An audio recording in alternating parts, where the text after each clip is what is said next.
लगी, स्वामी इस महल में हम दोनों रानियां एक साथ नहीं रह सकती। स्वामी या तो इस महल में सुनीति रहेगी या हम रहेंगे, लेकिन हम दोनों एक साथ अपना जीवन व्यतीत नहीं करेंगे। तभी राजा उत्तानपाद कहने लगे, सुरुचि आप क्या कह रहे हैं? मैं बड़ी रानी को कहां भेज दूं यहाँ से? सुरुचि कहने लगी, स्वामी कहीं भी भेजो, लेकिन मैं सुनीति के साथ महल में नहीं रह सकती। राजा को बड़ा दुख होता है। अब तो जैसे ही सुरुचि के पास से सुनीति के पास पहुंचता है राजा, तभी सुनीति पूछने लगी, महाराज प्रजा में सभी कुशल मंगल है ना? महाराज आपका चेहरा देख करके ऐसा लग रहा है कि आप किसी चिंता ने घेर लिए।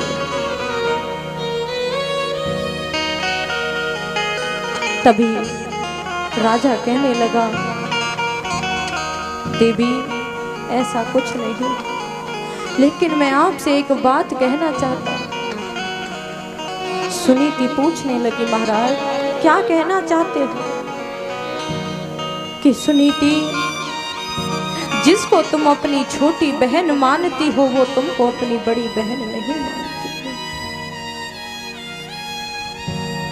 आज मेरे से सुरुचि ने कहा था कि सुनीति को महल से बाहर निकाल दो, हम दोनों रानियां एक साथ महल में नहीं रह पाएंगे। तभी सुनीति ने कह दिया कि राजा इससे बढ़कर के मेरा क्या सौभाग्य होगा। हे स्वामी इस महल में रह करके मैं गोविंद के नाम का गुणगान नहीं कर पाती। इसमें तो मेरी बहन ने बहुत अच्छा किया कि मुझे महल से बाहर भेजने के लिए एक अवसर दे दिया। तभी सुनीति ने कह दिया कि महाराज जब मीराबाई गोविंद के भजन में लीन थी, लेकिन वो अपने महल के अंदर रह करके गोविंद के भजन का गुणगान नहीं कर पाई। वो भी अपने चित्तौड़गढ़ को त्याग करके वृंदावन में पहुंच गई थी। इसीलिए स्वामी मैं आपसे बस हाथ जोड़ करके विनती करती हूँ, मुझे भी इस महल से बाहर निकाल दो। मैं भी गोविंद के नाम का गुणगान कर लूं।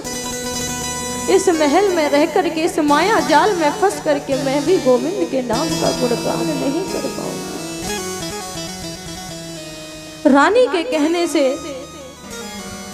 राजा अपनी रानी सुनीति को महल से बाहर निकाल देता है। जब समय गुजरता गया प्यारे भक्तों, दोनों रानियों ने एक एक पुत्र को जन्म दे दिया। अब तो जैसे ही सुरुचि के पुत्र का नामकरण होता है, तभी राजा के मन में विचार आता है कि क्यों ना सुनीति के पुत्र का नामकरण भी अपने महल के अंदर करवाया जाए।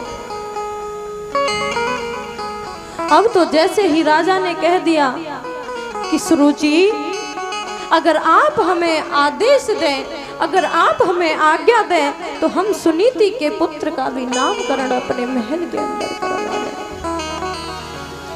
सुरुचि मना कर देती है, नहीं मेरी सौत के बेटे का नामकरण मेरे बेटे के नामकरण के साथ नहीं। राजा को बड़ा दुख होता है प्यारे भक्तों।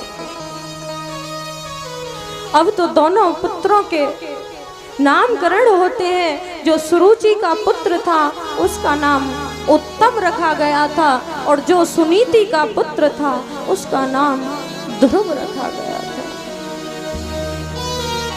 जब धीरे धीरे दोनों पुत्र बड़े होते हैं, एक दिन ध्रुव अपनी माँ से पूछने लगे कि माँ, माँ मुझे ये बता मेरे पिता कहाँ? माँ मुझे ये बता कि मेरे पिता कहाँ है? सुनीति कहने लगी, बेटा जो राज दरबार में राज सिंहासन पर बैठे हैं वही तुम्हारे पिता है मेरे लाल। ध्रुव कहने लगे, माँ अगर वो हमारे पिता है, माँ अगर वो हमारे पिता है तो वो हमारे पास क्यों नहीं आते?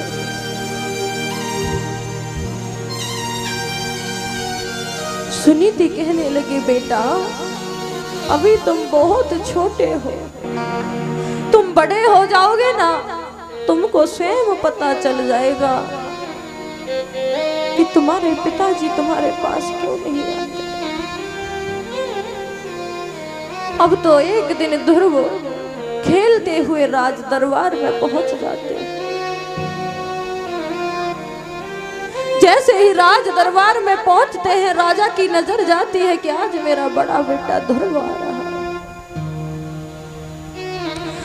जैसे ही राजा ने उत्तम को गोदी में बिठा रखा था, पास में सुरुचि बैठी हुई थी, राजा ने देखा कि मेरे पास ध्रुव आ रहा है, उत्तम को जमीन पर बिठा देते हैं, ध्रुव को गोदी में उठा लेते हैं।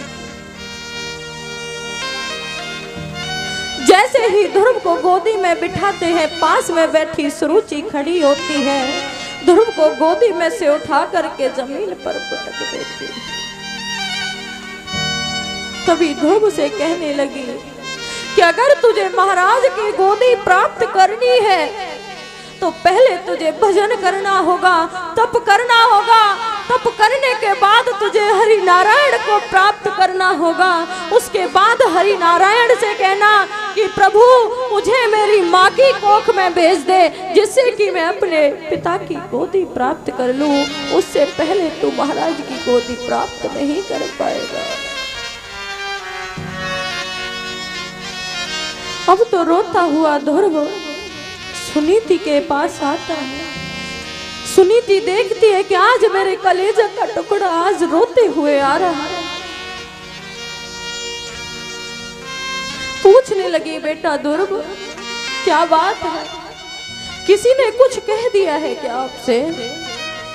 ध्रुव कहते हैं कि माँ मुझे ये बता, तू कहती थी कि जो राज दरबार में राज सिंहासन पर बैठे हैं वो तेरे पिता हैं, लेकिन माँ आज खेलते हुए जब मैं राज दरबार में पहुंचा, पिता ने मुझे गोद में उठा लिया, लेकिन पास में बैठी मौसी ने मुझे जमीन पर पटक दिया था।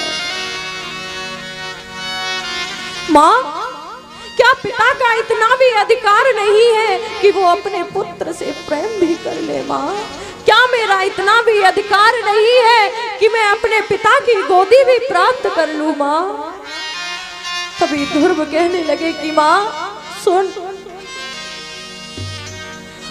रोए रोए कहे ध्रुव महाराज, मैया में मौसी ने माँ